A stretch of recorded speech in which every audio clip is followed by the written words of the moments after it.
Bonjour Virginia. Bonjour Jean-Yves.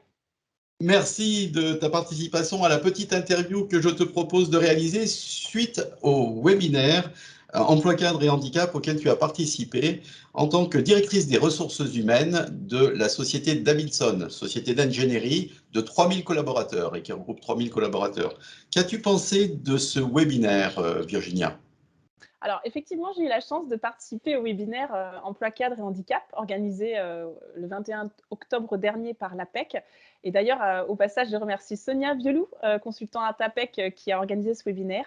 Donc ce qui a attiré l'œil pour m'inscrire justement à ce webinaire, c'est la diversité, la complémentarité des visions et j'ai envie de dire les invités de choix. On avait la chance d'avoir la présence de la MDPH, de la GFIP, également la présence d'un employeur au titre de Page Group, ainsi que des chargés de mission et des filières emploi adaptés.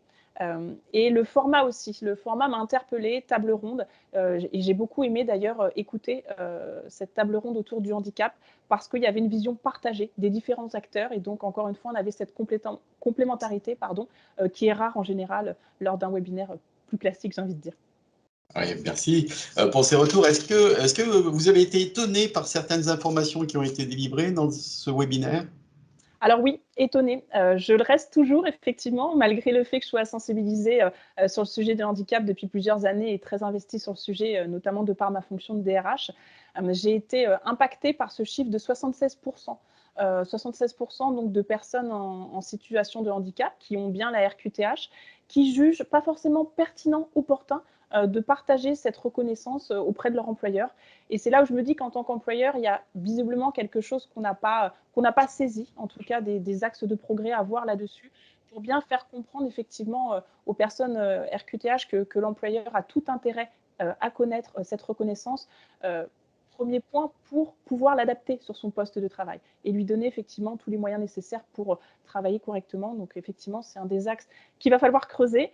Autre pourcentage, effectivement, c'est ce ratio d'1/5 des personnes en situation de handicap qui le sont après un accident du travail. Et ça me touche particulièrement dans le sens où je me rends compte qu'1/5, c'est quand même 20% des personnes en situation de handicap qui ont un handicap au sein de l'entreprise. Et c'est vrai que de par notre rôle de responsabilité d'employeur au niveau de la santé et sécurité de nos salariés, ça fait forcément écho et il va falloir travailler effectivement là-dessus. Merci pour ces deux retours. Est-ce qu'à l'issue de cet événement, il y a des éléments particuliers? Quels sont les éléments essentiels que vous retenez au final?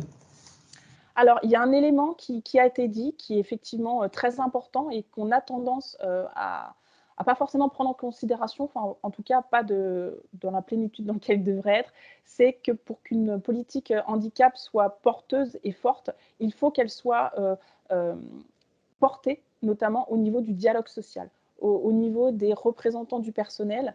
Et effectivement, une idée nous a été soufflée lors de ce webinaire de faire reconnaître un de nos membres, un de nos élus, comme référent handicap. Et je pense qu'effectivement, ça a tout son sens, ne serait-ce que pour porter à l'ordre du jour des CSE plus régulièrement la cause handicap et effectivement pouvoir creuser et trouver d'autres pistes auxquelles nous, employeurs, on n'aurait pas forcément pensé. Autre point également, renforcer notre communication, hein, ça reste le cheval de bataille de toute entreprise, mais dès qu'on parle RSE, pensez toujours à inclure la partie handicap parce qu'on fait des actions, on aménage des postes, mais c'est vrai qu'on ne donne pas toujours cette visibilité à nos salariés et c'est dommage parce qu'il y a des belles choses qui sont faites et je pense que plus de communication sera encore plus porteur pour tout le monde. Et puis, j'ai envie de dire, rappelez aussi que on y arrivera à travailler ensemble de manière plus efficace et efficiente si effectivement recruteurs mais aussi personnes RQTH se rencontrent davantage.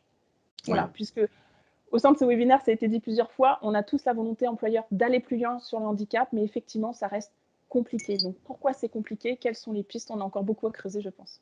Merci. Cette semaine, c'est la semaine européenne de l'emploi et du handicap, et nous y participons tous. Et nous aimerions aller plus loin du côté de l'APEC, du côté du suivi de ce webinaire. Est-ce qu'il y a des événements ou des actions que vous aimeriez qu'on entreprenne pour vous aider à aller plus loin? Alors oui, effectivement, encore une fois, pour rejoindre le fait qu'on a du mal, recruteur, à trouver justement ces personnes en situation de handicap pour les recruter, c'est peut-être organiser des rencontres, peut-être de manière informelle, sous forme d'un petit déjeuner, d'un échange autour d'un café, entre le recruteur potentiel et la personne RQTH, mais tout ça vraiment de manière bonne enfant. C'est de ne pas mettre cette pression recruteur-recruté, mais vraiment on échange et on voit dans quelle mesure on peut s'entendre et on peut trouver les perspectives des uns et des autres. D'accord. Autre point également, peut-être effectivement aller voir quelle est la demande des personnes en situation de handicap. C'est vrai que je n'ai pas trouvé d'études à ce niveau-là. On demande souvent à l'employeur qu'est-ce qu'on attend, nous, d'une personne, d'une ressource RQTH, mais prenons aussi dans l'autre sens pour que ce soit bien complémentaire. Qu'attendent les personnes en RQTH des employeurs? Quels seraient les points clés pour qu'on ait davantage de visibilité, d'attractivité pour elles? Voilà, trouver encore une fois le lien entre ces deux parties. Merci. Je crois qu'on ne manquera pas d'aller à ce rendez-vous d'actions et de propositions d'études que vous venez de nous suggérer. Je crois que de votre côté, pendant cette semaine, vous invitez une personne porteuse de handicap dans un événementiel d'entreprise. Vous pouvez nous en dire plus? Oui, effectivement, on a la chance d'accueillir cette semaine, donc jeudi 18 novembre, un conférencier hors pair qui s'appelle Axel Alletru, qui est un sportif de haut niveau, qui intervient également, donc je vous le disais à l'instant, sur la partie conférence au niveau du handicap. Et alors, quand j'ai pu rencontrer cette personne, vraiment, j'ai été étonnée. Ça a été un moment assez fort, j'avoue. Personnalité très inspirante, une résilience à toute épreuve. Je ne vais pas vous faire le teasing de cette conférence, mais vraiment quelqu'un qui sait trouver les mots pour justement lier l'employeur et le handicap. Donc, c'est avec plaisir qu'on l'accueille ce jeudi. Extraordinaire. Et pour retrouver ces mots, il vient de sortir un ouvrage qui s'appelle 28 principes pour rebondir. Oui, effectivement. Très bel ouvrage qu'on aura la chance de voir dédicacé au sein de notre structure. Mais effectivement, vous retrouverez toute la richesse d'Axel au travers de ce livre. Et vous verrez ce qu'il aime à dire, c'est sa vie, ses vies et son histoire. Et effectivement, c'est toute une histoire, vous verrez ça. Merci beaucoup Virginia. Merci. Et très bonne fin de semaine à vous, européenne de l'emploi et du handicap. Tout Au à fait. revoir. Au revoir.